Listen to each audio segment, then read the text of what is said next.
Hello! So about 18 months ago I was invited to Roland's Artist Centre at Metropolis Studios to discuss a product that was in development, and I saw a prototype of this, the TR-1000.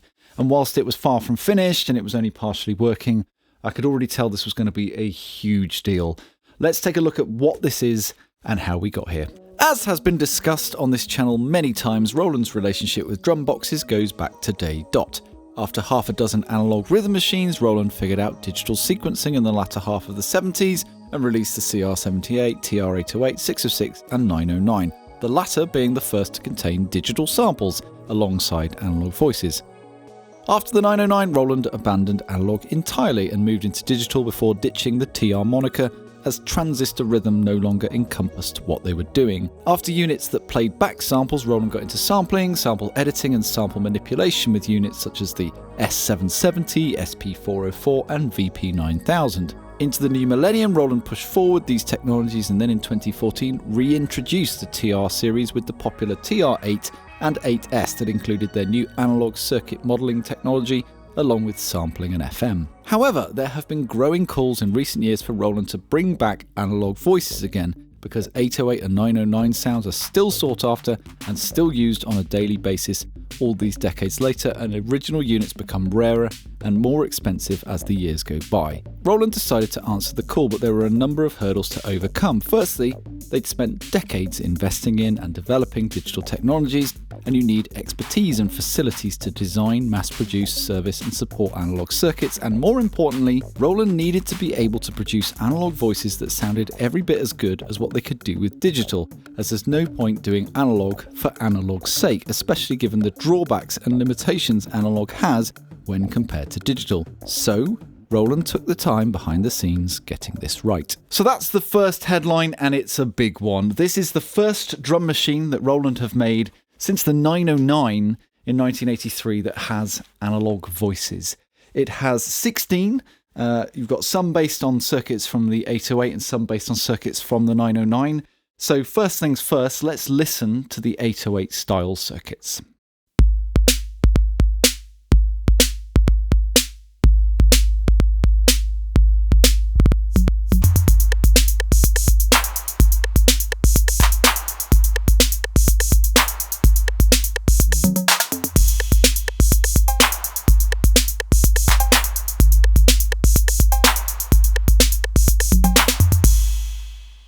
So you've got most, but not all, of the analog voices that you would get on an original 808, although all of the original 808 sounds are available on the TR-1000. I'll explain how that works in a little bit.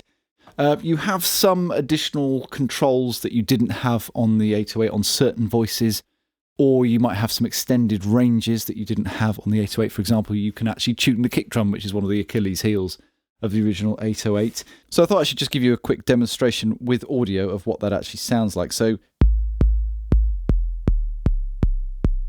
the tuning range is huge. You can go down to the point of clicks where you can't even really hear it, and right the way up there. So massive tuning range. The decay as well, you can really open out for those like bass line-esque sort of sounds, and you can go so much decay that it just basically goes on forever as well. So huge decay range on that and big tuning range. So a lot you can do with just the bass drum, for example. And then another example with the classic cowbell. You can change the overall tuning. You can also do detune, which alters the intervallic relationship between the oscillators. So that's obviously far more flexible than you could do on an original 808. And I personally really love what they've done with the hand clap, which reminds me of this, the old Boss HC2 hand clapper. So you got your hand clap, but you can pull in the tail and make it sort of dry, if you see what I mean. But then you can play with the clap size.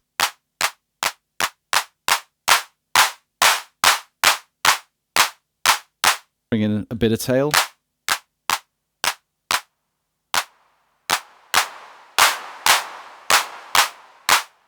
So again, you can't change the clap like that on an original 808. So on the snare drum, you've got the tone and a tone control, like the original 808. And then this snappy, of course, which has a broader range to my ears compared to the original. But something that's worth noting is that the tone is affected by the velocity. So, as you can hear there.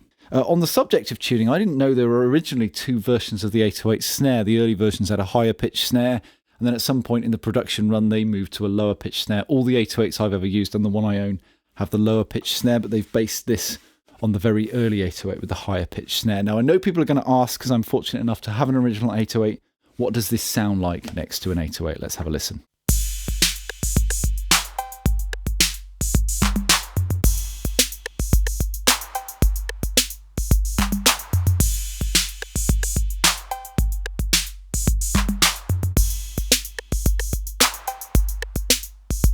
So you can hear the obvious pitch differences. The snare drum I've already explained, but also original 808s are analog and 45 years old, and you find that the voices are always pitched a bit differently from unit to unit. So listening past pitch differences, is this the amazing analog Roland used to be able to do, and this the weak attempt they're trying nowadays? No, I don't think so at all. I think this sounds excellent next to the benchmark, the finest analog drum machine Roland ever made. I think they've done a stellar job of returning to analog after all these years. The 808, of course, is always amazing and wonderful, always will be, well, as long as they survive and don't break down. But this is a superb return to analog for Roland, I think. The next thing we've got are some 909 style analog voices. Let's listen to those.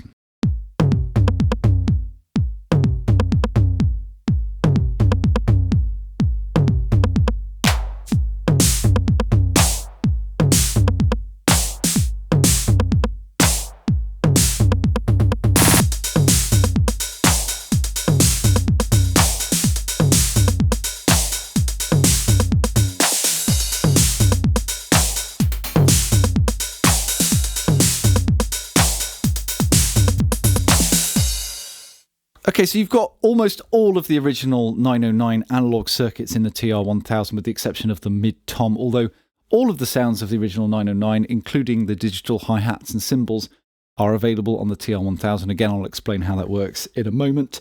Certain voices, like the 808 style circuits, have some additional parameters and or extended ranges.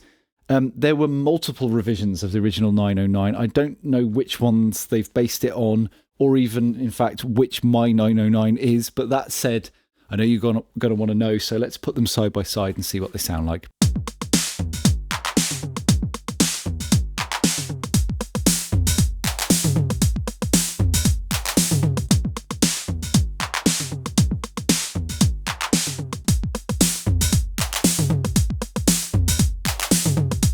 So I wasn't expecting the result to be that my 909 sounds a little bit boxy next to the TR-1000, which sounds kind of heftier and a bit more lively. Perhaps my 909 needs some servicing work. It's very old, but I've always thought it sounds fantastic. So, I mean, either way, they've done a marvellous job with the voices analogous on the TR-1000. Now, you can mix and match voices, analog voices. You can have 808 and 909 sounds. Some of the channels are dual, so you could mix 808 and 909 bass drums together if you were insane. But whilst analog is obviously a huge deal and we're going to be talking about it a lot and rightly so, it's actually only the beginning. It's just one of the things that the TR-1000 can do. The next thing it's got available is a rebuilt and redesigned version of their digital analog circuit behavior technology. Let's listen to some custom ACB sounds.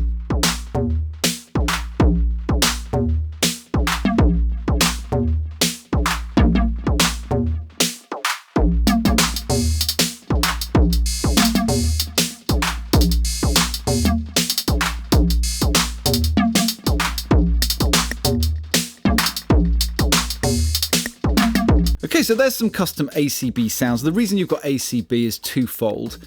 Firstly, it gives you more sounds than you've got in analog. For example, you've got the congas and the maracas from the 808 that you don't have in analog.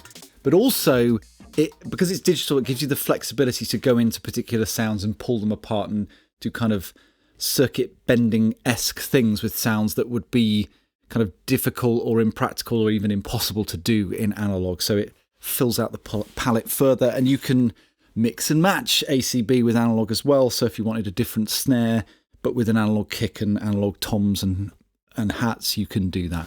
The next thing you've got in the digital realm is FM synthesis. So let's listen to some custom FM sounds I've made.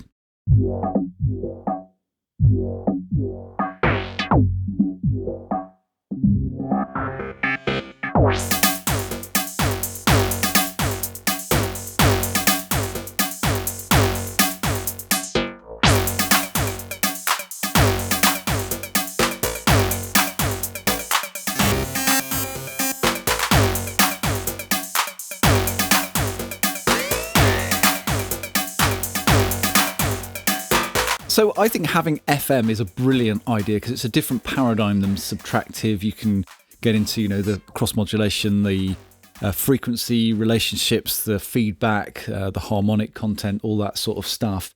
And then you can make these really kind of biting, zingy sounds that you can mix back in with analog sounds and create these really interesting complementary layered tones. So I think that's a great engine to have available. On the digital side, there is also a basic sort of VA synth engine, which I'm not actually going to show. I'm going to move on to the next major engine, which is sampling. Breathe with me while we're hanging on the wire. Lost at sea, we can be no other.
So it plays back PCM samples, and there are tons of samples on the machine, and you can load in your own via USB. You can sample into it, you can do resampling on the unit, you can play with the fidelity, you can do time stretching, you can do chopping and slicing and all that sort of stuff. So it gets into kind of SP404 territory if you would like. So I just wanted to talk about the sequencing side of things. So you come in with the classic Roland 16-step thing, select an instrument, select which steps you want it to be triggered. We're all very familiar with that, great, but they've updated it and carried over and evolved things from the TR-8 and TR-8S, so you can set different pattern lengths per instrument and have polymetric stuff going on. I love doing that. You can set different playback modes per instrument, forwards, backwards, ping pong, random. You can go into each step and add, velocity or probability that step will fire off, or ratchets, or you can say I want this step to fire once every 4 cycles or on the 5th of every 7 cycles, that sort of thing. So just made it better and updated it. They've also added a morph control here, which is really cool. So you can set up which parameters you want to morph per instrument, and then you can sweep over. I'm sure you've heard me doing that in the demos, and go from one state to another state and then back. But one of the great things they've put into the sequencer, which I love, is snapshot mode. So on each instrument, you can go into the snapshot play mode, and then you have 16 snapshots, and you can set up different parameter states on each of those steps and then put that into the sequence, and you can turn that on and off. So let's just have a quick listen to that in action.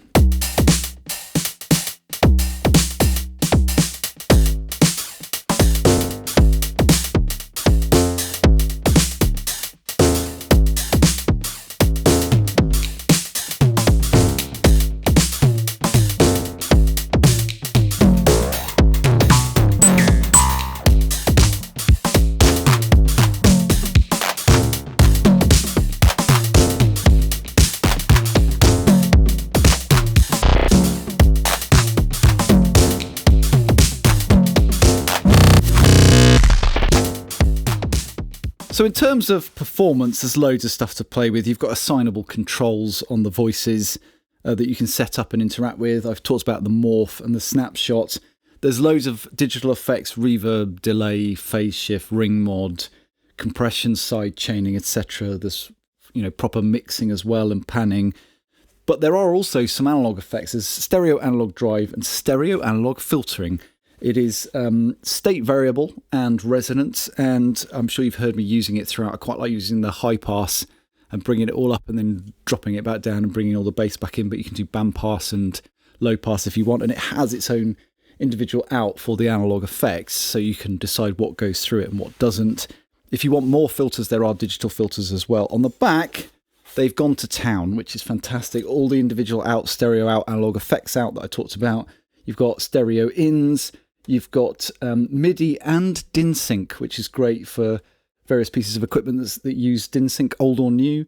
You've also got clock out, trigger in, and you've got a filter CV in. So that analog filter you could sequence with sample and hold or LFOs or a sequencer or something from your modular gear. Fantastic. It's of course got computer connections and USB host as well. So there's a lot more I can say about the TR-1000, but there's going to be a lot of videos about this and all the tech specs on Roland's website and things like that. So I'm going to leave it there for now, but this will appear in a lot more videos going forward. It's been an honour to be, in a small way, some part of this, because it's a really big deal. And I think it's going to make a lot of people very, very happy. Huge thank you to Roland for sending this through. Thank you to my patrons on Patreon. There is a sample pack waiting for you for the TR-1000, perhaps the first ever sample pack of the TR-1000. Thank you for your support. And of course, thank you to you for watching.